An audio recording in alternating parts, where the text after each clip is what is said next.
World heart day पर हमारे साथ हैं जाने माने हृदय रोग विशेषज्ञ डॉक्टर नीरज जैन। आइए हम उनसे जानते हैं किस तरह से लोग आज भागदौड़ भरी जिंदगी में किस तरह से अपने हार्ट को हेल्दी रख सकते हैं। डॉक्टर साहब, नमस्कार। सबसे पहले मैं आपको वर्ल्ड हार्ट डे की बधाई देना चाहता हूं। जैसा कि आपने पूछा कि अपने हार्ट को आपने कैसे हेल्दी रखना है, तो 3 ही टिप्स मेरी इस वक्त हैं।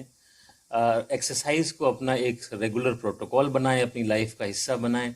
खाने का बहुत ध्यान रखें, ज़्यादा से ज़्यादा वेजिटेबल, ज़्यादा से ज़्यादा फ्रूट्स, लो कार्बोहाइड्रेट्स, ऑयल्स का यूज़ कम करें, रेड मीट कम खाएं, स्मोकिंग से बचें, अल्कोहल का प्रयोग लिमिटेड मात्रा में करें। और तीसरा बहुत इंपॉर्टेंट चीज़ है कि स्ट्रेस को अपने से दूर रखें।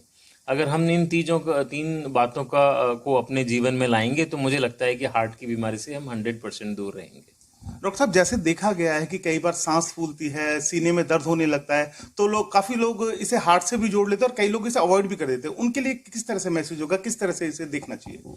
देखिए, अगर सीने में दर्द हो रहा है और सांस फूल रही है, मैं तो कहूँगा आपको एडमिशन की ज़रूरत नहीं है, लेकिन आप डेफिनेटली एक किसी एक्सपर्ट डॉक्टर को ज़रूर बताएं।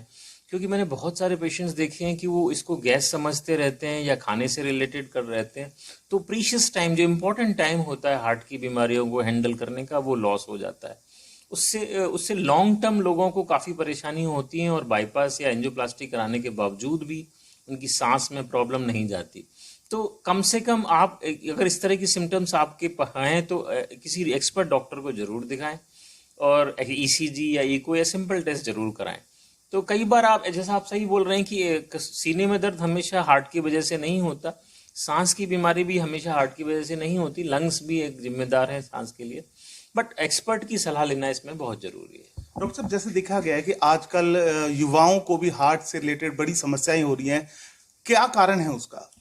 देखिए, बड़ा अनफॉर्चुनेट पार्ट है और लास्ट 5-6 ईयर्स से मैं देख रहा हूँ कि जितने भी हमारे पेशेंट्स आ रहे हैं जो पहले 60 साल के बाद आते थे, अब वो 40-45 साल के बाद आ रहे हैं हार्ट की प्रॉब्लम लेके, और उनको काफ़ी सीरियस हार्ट प्रॉब्लम निकल रही है। तो मुझे तो ये लगता है कि एक स्मोकिंग जो सबसे इम्पॉर्टेंट फैक्टर है हमारी सोसाइटी में, वो जो हार्ट की प्रॉब्लम के लिए जिम्मेदार है। दूसरा, स्ट्रेस बहुत है हमारा युवा, उनको नौकरी की प्रॉब्लम्स है, कोविड आ गया, नौकरी छिन गई, खाने पीने पे वो लोग ध्यान नहीं रख पाते, उनको लॉन्ग वर्किंग आवर्स होते हैं, बाहर खाना खाना पड़ता है। तो ये सब चीज़ें मुझे लगता है कि युवाओं में हार्ट की प्रॉब्लम के लिए काफ़ी हद तक जिम्मेदार है। जैसे भी देखा गया डॉक्टर साहब कि जैसे कोविड, जिसको कोविड हुआ है उसके बाद उनको भी हार्ट की बड़ी दिक्कतें आई हैं। क्या कहीं ना कहीं जो कोविड की बीमारी है वो भी कहीं ना कहीं जिम्मेवार है हार्ट की समस्याओं के लिए? मुझे ऐसा लगता है कि ये सही नहीं है। कोविड के बाद बहुत लोगों को हार्ट की प्रॉब्लम नहीं हुई, जैसा मैंने लोगों को भ्रांति थी कि बहुत सारे लोगों को। कोविड के बाद लोगों में स्ट्रेस फैक्टर काफ़ी रहा, और इससे स्ट्रेस फैक्टर के वजह से काफ़ी पेशेंट्स कोविड के बाद हमारे ओपीडी में आए, जिनकी हार्ट रेट ज़्यादा थी या इनको श्वास की प्रॉब्लम थी, तो उनको थोड़ा सा काउंसिल करके या थोड़ी सी मेडिसिन एडजस्ट करके वो ठीक हो गए। कोविड की वजह से हार्ट अटैक हुए हैं, मैं ये नहीं कहता कि हार्ट अटैक की प्रॉब्लम नहीं हुई, बट उतनी ज़्यादा हद तक नहीं थी जितना इसको मीडिया ने या फिर पेपर्स ने उसको हाईलाइट किया। नरेंद्र शर्मा, जी मीडिया, फरीदाबाद।